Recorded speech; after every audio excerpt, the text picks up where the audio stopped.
India woke up to a disturbing news where the country saw the worst terror attack in Jammu and Kashmir, where militants gunned down 26 people who were mostly tourists and several injured when militants dressed in army attire opened fire on them while they were enjoying pony rides and enjoying the beauty of Kashmir in a meadow above the tourist hotspot of Pahalgam on Tuesday.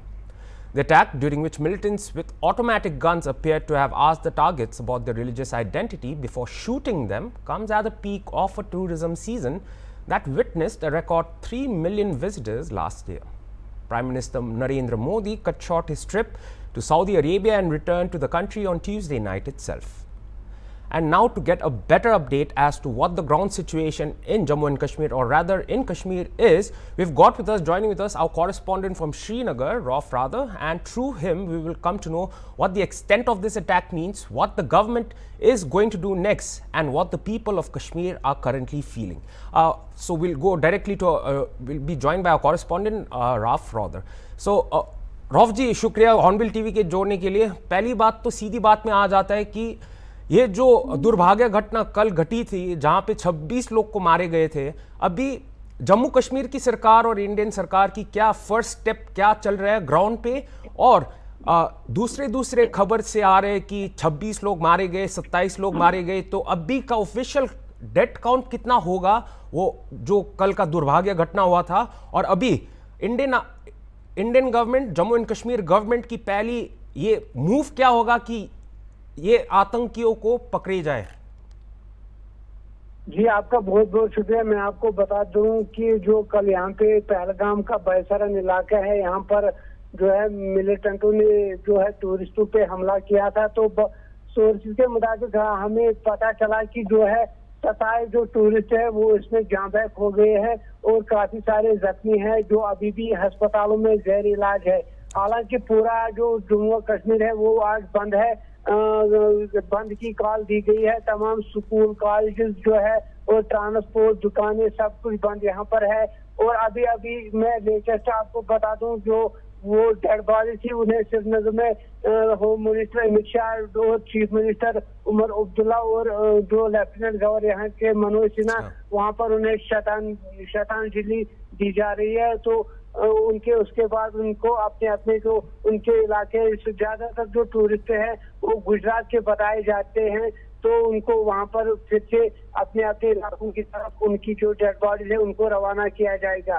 तो जो सबसे पहले priority थी, सुबह की जो ताजा तस्वीरें आपको मैंने भेजी, ये सीधे जो है श्रीनगर से, जहाँ पर होम मिनिस्टर अमित शाह भी है मौजूद है, और जो डेड बॉडीज है वो बताया गया कि 27 जो टूरिस्ट थे वो उसमें जाँ बहक हुए, जिसमें एक लोकल जो कश्मीरी भी है, और ज्यादातर जो टूरिस्ट थे वो मैं बता दूं कि वो गुजरात से ताल्लुक रखते थे। जी हाँ जी, तो रौफ जी, ये भी पता चला है कि ये जो आतंकियों ने 26 या तो 27 को मारा था, लेकिन बच्चे और महिलाओं को छोड़ दिया था। तो अभी ये बच्चे और महिलाओं को कैसे रिलीफ सेंटर दे रहे हैं, रिलीफ कैसे दे रहे हैं, और सरकार क्या कर रहे हैं इन लोग की भला के लिए?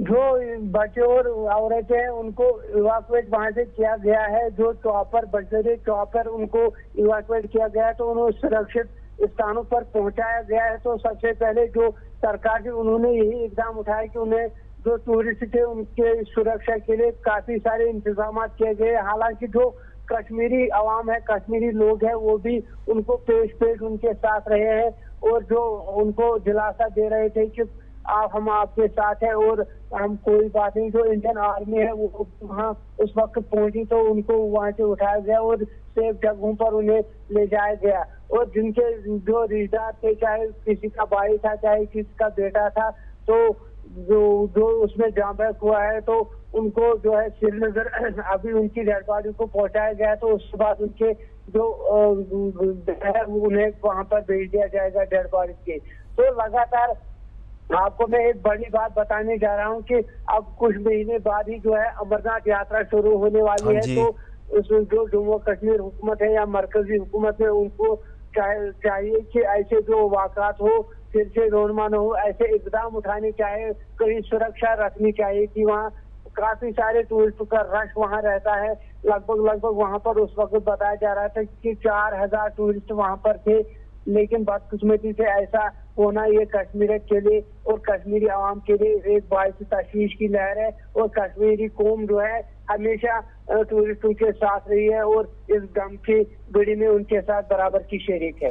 जी हाँ जी रादर जी, आपने बहुत कठोर बात किया कि कश्मीरी आवाम तो ऐसा नहीं चाहिए था, लेकिन देखा जाए तो 2019 के बाद जब 370 हटाई गई, उसके बाद पुलवामा में सबसे बड़ा आतंकी हमला हुआ था जहां पे 40 सीआरपीएफ जवान का देहांत हो गया था। अब आ गया 2025 और इसमें टूरिस्ट लोग को अटैक किया गया है। वहां पे टूरिस्ट ही नहीं, लेकिन एक लोकल पोनी राइडर जो वही का आवाम था उसको भी मारा गया था। तो अभी कश्मीर की आवाम के जो कश्मीर में रहते हैं उन लोग के मन में क्या है, और क्या आप लोग ये कंडेम करते हैं ये अटैक को, और क्या ये इसी वजह से क्या टूरिज्म क्या कुछ अफेक्ट होने वाला है? देखिए सर, मैं आपको बता दूं, सबसे पहले बात बड़ी ये है कि जो कश्मीरी अवाम है उन्होंने आज बंद की कॉल दी है और हर जगह कैंडल मार्च निकाले जा रहे हैं। रात भर यहाँ कैंडल मार्च निकाले जा रहे थे इस अटैक के खिलाफ कि ऐसा नहीं होना चाहिए था, क्योंकि इससे जो कश्मीर है ये टूरिज्म पे दारोमदार करता है। इसमें हाउस बोट वाले हैं, गाड़ी सवार पोनी वाले हैं और दीगर जो है इसी पे निर्भर करते हैं। जो उनका साल का खर्चा था वो इसी पे निकलता था जब टूरिस्ट यहाँ आते थे। तो जाहिर सी बात है इस पे काफी असर पड़ा है, जिसकी वजह से जो कश्मीरी कौम है, कश्मीरी अवाम है, इनके दिलों में काफी जो है काफी दुख जताए जा रहे हैं कश्मीरी अवाम की तरफ से कि ऐसे अटैक जो है नहीं होना चाहिए था, लेकिन बदकिस्मती से हुआ और जिससे इनको काफी नुकसान, जो कश्मीरी कौम है जो इस पे निर्भर करते थे टूरिज्म पे, तो उनको काफी दिक्कतों का सामना करना पड़ेगा। हालांकि काफी सारे टूरिस्ट अभी भी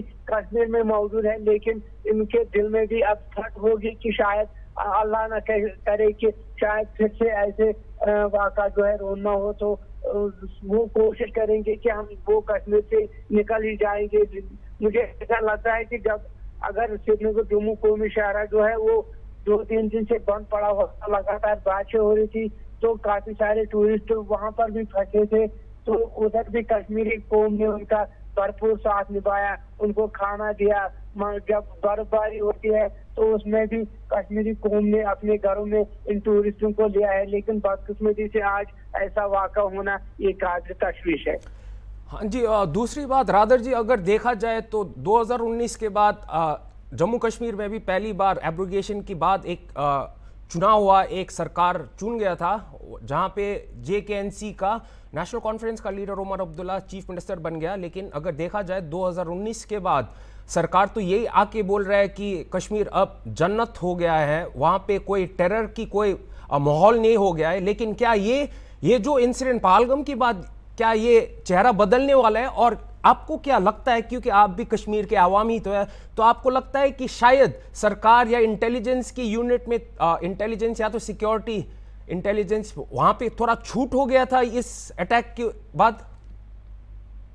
देखिए, मैं यही कहूंगा कि जब से 2019 में जो आप एग्रीगेशन आर्टिकल 370 हुआ या 35 से हुआ, तो सरकार ने बड़े बड़े दावे किए थे कि अब जो है कश्मीर में जो है आतंकवाद खत्म हुआ है। अब हाँ, ये बात सही है कि हड़तालें नहीं हुई, तो दीगर कुछ नहीं हुआ, पथराव नहीं हुआ, लेकिन आज ऐसा अटैक होना, जब से पूरा पुलवामा में जब 40 सीआरपीएफ के जवान वहां पर शहीद हुए थे, तो उसके बाद ये दूसरा एक बड़ा अटैक है 2019 के बाद। तो चिंता की बात यह है, वहां पर मैं कल जो मालूम कर रहा था कि 4000 टूरिस्ट एक ही जगह पर थे, तो वहां पर सिक्योरिटी का इंतजाम होना चाहिए था। और एक बात मैं बताऊं कि वहां पर अमरनाथ यात्रा जो है वहां से ही शुरू होती है, पहलगाम से ही, और वो जाते हैं शिवलिंग पवित्र गुफा की तरफ। तो वहां पर मुझे लगता है कि 24 घंटे वहां पर सिक्योरिटी होनी चाहिए थी, ताकि ऐसा वाक़ा रोनमा न हो। लेकिन इससे जाहिर सी बात है कि जो कश्मीरी कौम है, कश्मीरी जो या इस पर टूरिज्म पे निर्भर करे थे, उन पर काफी असर पड़ा है। तो लगता है कि जो कश्मीर है वो अब फिर से पीछे चला गया है इस अटैक की वजह से। हालांकि धीरे धीरे अब कश्मीर जो है जन्नत बनता जा रहा था, लेकिन आज फिर यहाँ खून में लथपथ कश्मीर आज एक बार फिर देखने को मिला। अच्छा, तो रादर जी, अभी इंडियन सरकार को छोड़ो, लेकिन जम्मू एंड कश्मीर की सरकार क्या सुविधाएं दे रहे हैं अपने आवाम लोग को, और क्या आपको लगता है कि ये जो टेरर अटैक हुआ था उसके बाद इंडिया का रिस्पांस मजबूत होना चाहिए? जी, जो यहाँ की रीजनल पार्टियां उन सब ने तो बस यही कहा कि कंडम किया इस अटैक को, चाहे पीडीपी पीपल्स डेमोक्रेटिक पार्टी की बात करेंगे, नेशनल कॉन्फ्रेंस की बात करेंगे या दीगर कांग्रेस है, तो उन सब ने अटैक को कंडम किया है कि ऐसा नहीं होना चाहिए था। लेकिन जो यहाँ की सरकार है वो अभी कुछ नहीं कर पा रही है। उनको चाहिए था कि जो ऐसा इकदाम उठाना चाहिए था कि जैसे जिसकी वजह से जो आतंकवाद है वो जड़ से ही खत्म हो जाए कश्मीर से, लेकिन ऐसा तो नहीं हमें देखने को मिल रहा है। बार बार ऐसे अटैक होना, कभी उस पार तो कभी इस पार। आज सुबह ही बारामूला में जो है 3 जो है टेररिस्ट को मार गिराया गया है। तो जाहिर सी बात है कि टेररिज्म अभी यहाँ पे खत्म नहीं हो रहा है, तो लगातार जो है फायरिंगें हो रही है। और आज जो इतना बड़ा अटैक ये जो टूरिस्ट है, जो आम नागरिक थे, उन पे भी अटैक हो रहा है, सिविलियन किलिंग्स हो रहे, तो जो हालात है वो बद से बदतर हुए जा रहे हैं।